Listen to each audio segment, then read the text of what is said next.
Inflation robs every American. Your paychecks are higher, but you're no better off. So why is everything more expensive, and when did this all start? Spending in the federal government.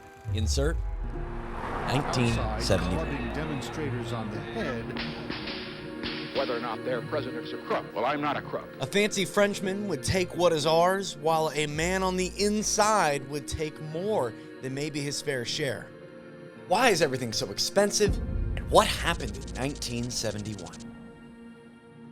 If you were to plot back on any economic timeline, you don't have to be an economist to notice that in 1971, something changed. Someone cooked here. Here's a chart on income inequality in the United States. Here's cumulative inflation over the years in our country, and you don't have to have a doctorate to see that something clearly happened in around 1971. Here's birth rate per capita, the amount of years to save for a household in America, and incarcerations. You can look at any graph and see that something drastic shifted in or around the year of 1971. But what? Insert the first could-be protagonist, Richard Nixon. Richard Nixon took office in 1969 and ran on a campaign that was fueled by guns and butter. And even though Nixon today is most widely known for the scandal that led him to resign, Nixon was actually one of the most publicly liked presidents of all time. He was slowly reducing our involvement in the Vietnam War. He was largely seen as charismatic but direct and to the point when addressing big issues. He was kind of painted into a corner, forced to make an economic decision that would send ripples throughout the world for decades. The detethering from the gold standard. The gold standard was first put in place in 1834 by a man you may know,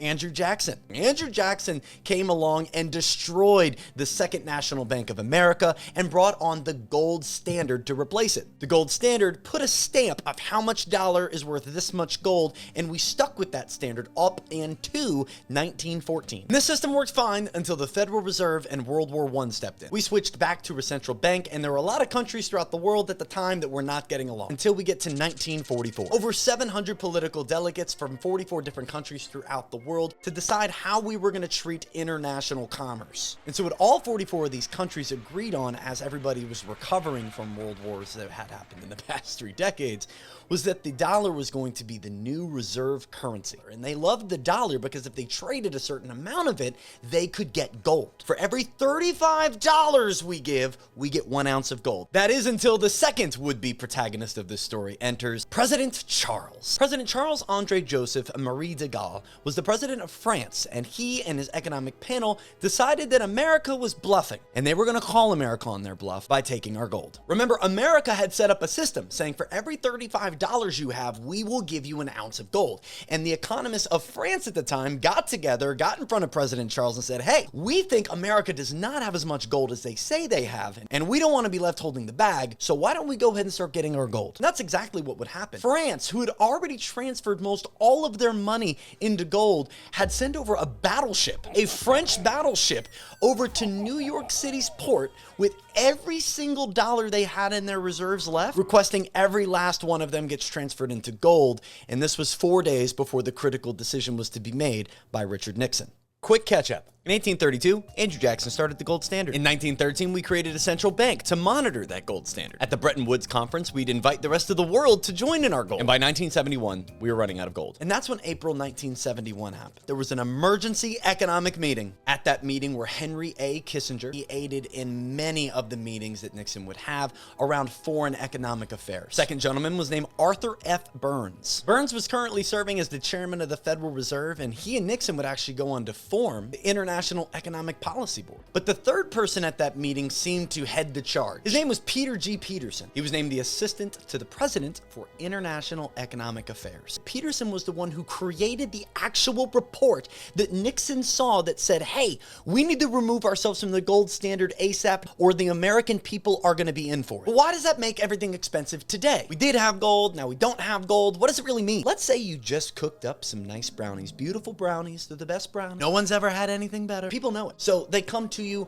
hot and heavy, ready for some brownies, but they're not cool yet. They're not ready. So what you're going to do is hand out these old certificates.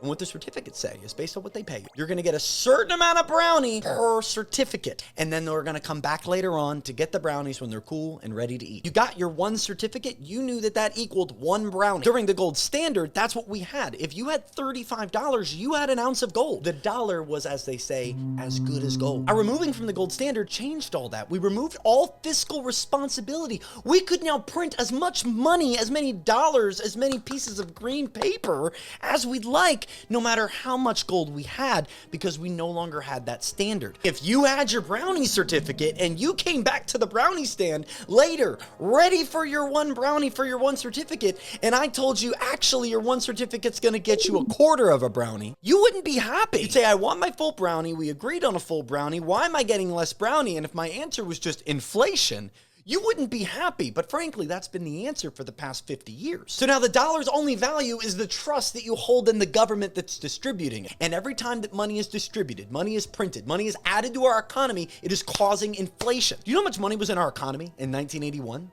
It was $1.6 trillion in our M2 money supply. What's our M2 money supply? This is tracking every dollar in checking accounts, savings accounts, loans, IRAs, everything, even down to physical cash on hand. Every dollar that can be tracked in our economy. And since 1981, that number's now grown to well over $21 trillion, $21.6 trillion as of the end of 2024. If we look at the population over the same time period, we would expect a similar growth. If there's more money flowing in the economy, surely there's more people in the country to utilize it. But if we look at the population graph versus the M2 money supply, what we're going to see is something different. The population since 1981 has grown from in or around a quarter billion to right now around 341 million. Meaning the population of our country hasn't even gone up 50%.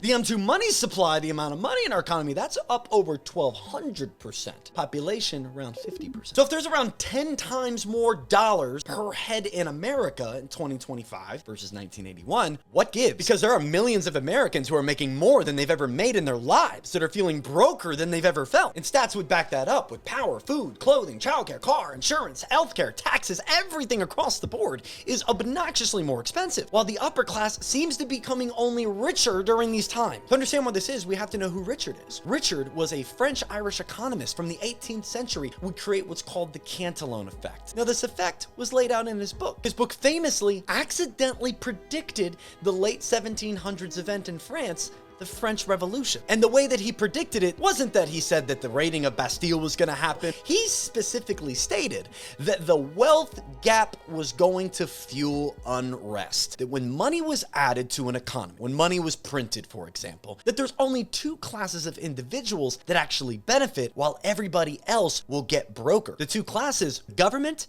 and asset holders. Asset holders are anybody who holds property, owns cars, stocks, gold, something that's going to grow when the economy grows. From 2020 to 2024, as a great example, anybody who owned a home before COVID knows they have a lot more wealth than the people that didn't buy a home before COVID, with home prices soaring over 40% over that 4-year span all across the country. Zach, we don't do that today. We don't just print a bunch of money when we go through crisis. But the fact is, we do. And it's not just Democrat. It's not just Republican. In fact, from Reagan on, every single president has added billions, if not trillions, to our M2 money supply.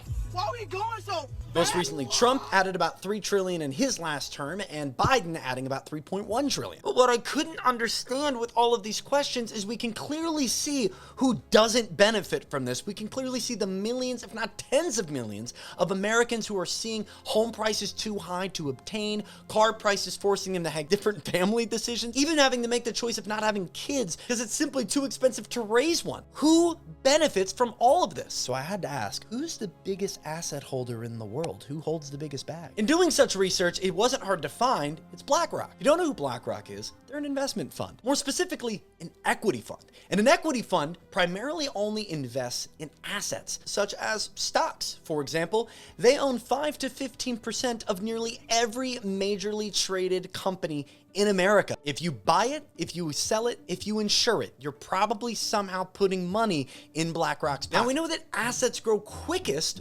when money is added to the economy. We know this from Richard Cantillon, stating that when a government adds too much money and asset holders get too big and government gets too rich and greedy, eventually the lower to mid class get fed up in either A, for systemic change, redistributing wealth, or 2, social reform, otherwise known as revolution. So if BlackRock's the biggest asset holder today and they benefit from money being printed, I wonder if they were influential in any way in when the money was printed.